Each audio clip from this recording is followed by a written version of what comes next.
Hello, and welcome back to another episode of Bearcats Mean Business, the official podcast of the University of Cincinnati's Carl H. Lindner College of Business. My name is Mary Ann Lewis, Dean and Professor of Management at Lindner. On today's episode, I'm pleased to speak with Gregg Fusaro, partner of CIG Communities. Gregg has enjoyed a distinguished career in real estate development. He's spearheaded mixed-use developments in Ohio, Kentucky, and Florida, among many other achievements, including his work with the UC Real Estate Center and nonprofits in Cincinnati and Northern Kentucky. He is a member of the Real Estate Center's Board of Executive Advisors in Real Estate and the Real Estate Executive Advisory Council. And in recognition of Gregg's professional achievements and charitable contributions, we're thrilled that he will be honored with the Distinguished Service Award at the Real Estate Center's annual dinner on June 12th at Cincinnati Music Hall. Congratulations and welcome, Gregg. Thank you very much, Dean. I'm thrilled, obviously, and very honored to be receiving this award and excited as can be just to have a little chat this morning. Well, excellent. We're honored to have you. Gregg, you interest me on so many levels, and in particular, one, your introduction to the real estate industry, because it's a curious one. You have degrees in pre-med and chemistry, and you actually worked as a chemist before getting into real estate. Tell us a little about your journey. I did actually work in chemistry. So my initial thoughts were that I was going to go to med school at some point. So I did my undergraduate work at Northwestern with a chemistry degree. Actually applied to the med school here at UC, was accepted, and then decided not to go. It was a weird thing. I don't have a really great memory, so I have to read stuff many times to remember it. And as I thought through that and the amount of information that was going to come at me in med school, I just figured I wouldn't have any other life except that, and so I didn't do it. Unfortunately, that was all I was qualified to do. So a friend of mine who actually worked in the med school in the pharmacology department hired me as a research assistant. We were on a grant from what was then the Merrill Drug Company out in Reading, Ohio, and I worked there for 5 years and eventually left there and went with a consulting firm that did environmental analysis. During that time, I met a real estate broker here in town, and I ended up buying a 13-unit apartment building in Walnut Hills, and was having lunch with him one day, and I was telling him I was thinking about leaving the company I was with, and I was going to go into instrument sales because we had some very sophisticated instrumentation that we were kind of leading edge with. And he said, well, you know, you like real estate, you want to be in sales, why don't you interview with a company I just joined, Coldwell Banker? And I said, what bank is that? He said, it's not a bank, it's a real estate brokerage company, and they do commercial real estate. And I'm like, I don't know anything about that. And he said, well, just go talk to him. So I did. I met with them, the guy who had just opened the office here 6 months prior. This was Coldwell Banker Commercial in 1981. Went down and interviewed a couple of times and really liked the idea, but didn't like the idea of going from having a salary to basically no income. And I ended up going to my dad and saying, hey, what should I do? And he said, well, just look at it this way. Can you go back to what you were doing if it doesn't work? And I said, yeah, for sure. He said, then why not do it? So that was how I got into it. And I was really excited to get rid of the lab coat and get into my suit and start on that career. And it was great because at that time, CB was the only brokerage firm in town that really had a training program.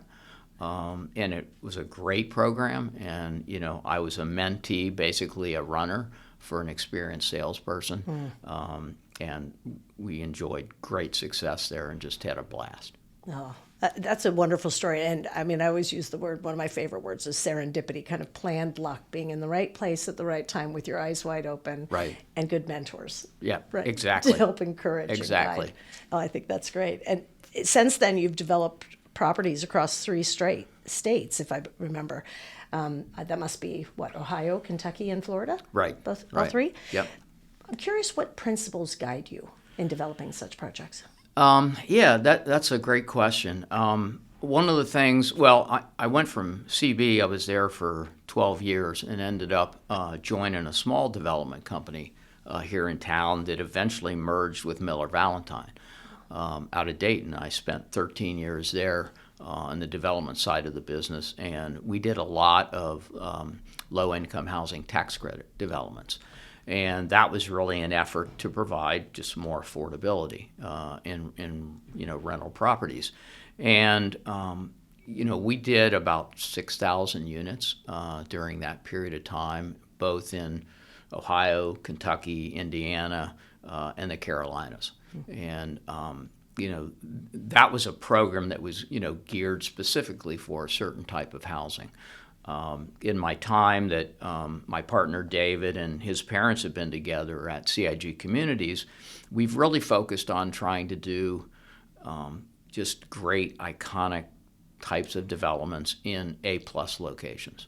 Our philosophy has always been that if you build in great locations, the real estate will never be bad. And obviously, I learned that a long time ago. Location was the key, and we've tried to adhere to that.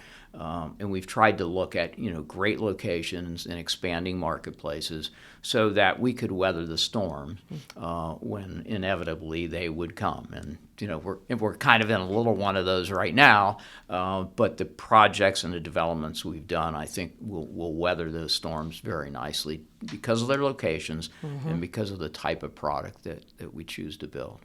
And they truly do make a tremendous value to the communities that they're in. Well, thank you. That seems to be such a... I never get tired of showing our properties because we just take a lot of pride in what we do. And hopefully all of our stakeholders, our residents, our investors feel the same way. I think it shows every time. So thank you. And I'm grateful, as I know our faculty, our students, for your dedication to Lindner's Real Estate Center. But this isn't your alma mater.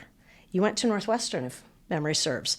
So what's your why for investing your time and resources with the Real Estate Center and with UC? Well, I think it's just part of a commitment to give back. Even though my university time was at Northwestern in Chicago, I came back to Cincinnati, born and raised here in Cincinnati, and my dad went to the UC, got a degree in chemical engineering here. Was interrupted by the war for a little bit, but finished his degree here. And I grew up watching the Bearcats and Oscar Robertson and all the great teams at that period of time. So I've always been associated with the university, and I really started to get more involved when Norm Miller was had kind of really started the Real Estate Center and started developing that program, and I've been involved ever since. I love the students. I guess one of the things that has always been not a regret, but I wished I would have gotten more involved with people in the industry that could have helped me earlier on. I think I would have done better or done more, and I don't regret it, but I've got an opportunity here to interact with students and to really, hopefully, in some way, shape, or form, help them on their journey. Oh, and you absolutely are. So I'm so grateful. You've also been a longtime member of the Real Estate Center's Advisory Council, doing things like helping plan events such as their monthly roundtables. I'm curious why that interests you. Well, as I said, I got involved with that when Norm was here at the center, and have just always been involved in that group. And we've had a lot of fun organizing the roundtables, trying to understand what topics would be applicable and what people would really enjoy hearing and get something out of. It's just been really fun doing the roundtables. Doing the annual dinner has been just really fun for all of us, I think. And I've been doing it for a long time, and we've seen all kinds of things happen. We've gone through, a couple of significant recessions. We've had dinners where we did roast. We had dinners where we did outside speakers. In 2010, when we were at the height of the recession, somebody on the board said, "Why don't we have a comedian?" And so Oh, that's great. one year we did have a comedian. It probably didn't go as well as we had hoped, but he was funny. And so, I mean, it's just been, a great experience to be with different people and to host those different programs. It always impresses, and in some ways still continues to surprise me when I get to join one of the real estate events, because it's such a tight-knit community. And I mean, people are competing, but also cooperating. I mean, it's hard to even get an event started because the social hour goes so long. I mean, you can just feel the energy in the room, and I love that. Right. It's really remarkable. Yep. What sets the annual dinner apart in your mind, and what does it mean to receive the Distinguished Service Award? Well, I'm totally honored to be receiving this award. It's been a lot of fun, and I really enjoy being able to participate and contribute to the program.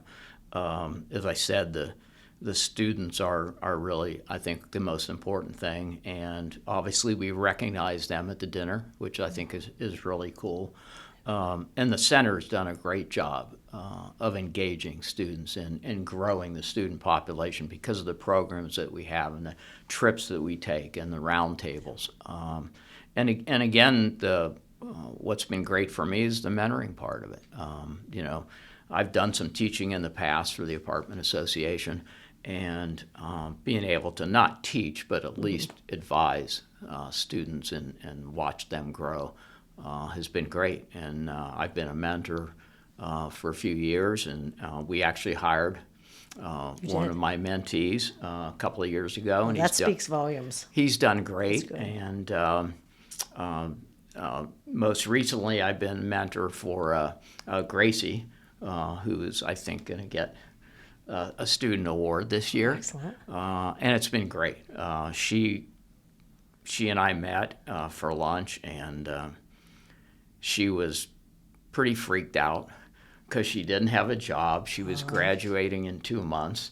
And so it was a great, interesting conversations. She's sailing high right now, and it's great. She's got a job. She's totally excited. But it was really great for me to be able to just say, "Hey, look, it's okay. You're going to be fine. You're a good student. You want to do well. You want to succeed. Don't worry about it. It's okay. You'll find your place, and it'll work." And it has. But being able to share, some of my experiences and hopefully encourage and kind of maybe push a little with some of the students, it's just been great, very rewarding for me.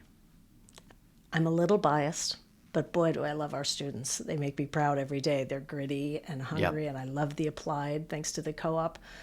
But I also know that sometimes it takes the right person at the right place to give that push, right? To hold a high bar. Because they will always do better with a higher bar. Yeah, no question. And with some connections. So I deeply appreciate what you do from a mentoring standpoint.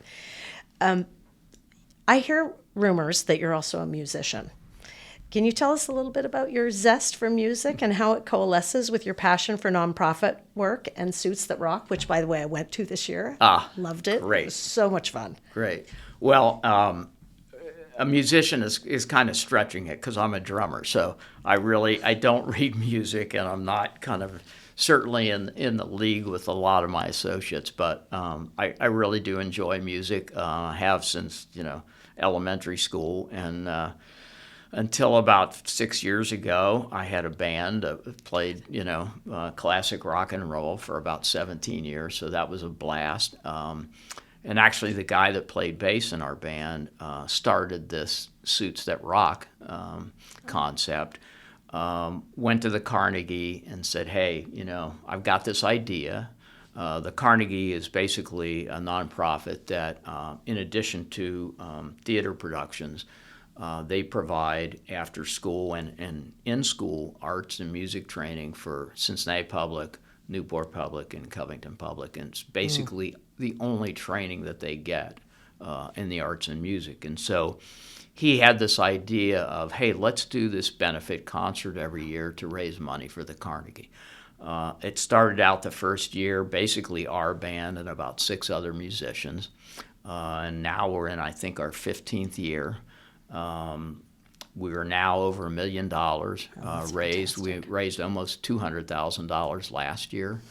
And that money goes directly to the students that the Carnegie uses to provide that music and arts education. So it's been great for us. It's a lot of work, but it pays off because we know these kids are getting exposure to the arts that they otherwise wouldn't get.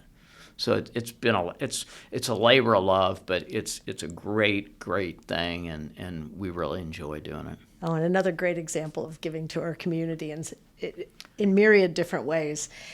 Greg, before I say goodbye, any advice you'd give to a rising professional? Oh, that's a good one.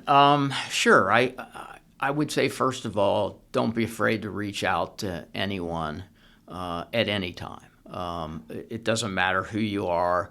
If you reach out to somebody who's in the business and who understands that part of their responsibility, I think, is to be able to help younger people in their business or another business, to help them understand how to better succeed. I didn't really get a lot of that, when I was in high school and college, and maybe that was my own fault.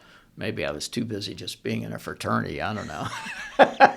But I think that's just critically important. And so, I would say just go out there and suck, be a sponge and don't be afraid to go to people and say, hey, look, can you tell me about this? Can you help me with this? Because you'll be amazed at how much you'll get out of it. Absolutely. And people say yes.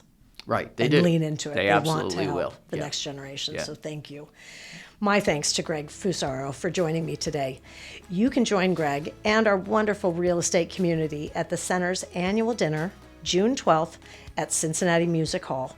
See this episode's description for a registration link or visit business.uc.edu. If you enjoyed today's episode, please subscribe, rate, and review so we can continue to bring you enjoyable content on Spotify, Amazon Music, YouTube, and Audible. Thank you for tuning in, and go Bearcats!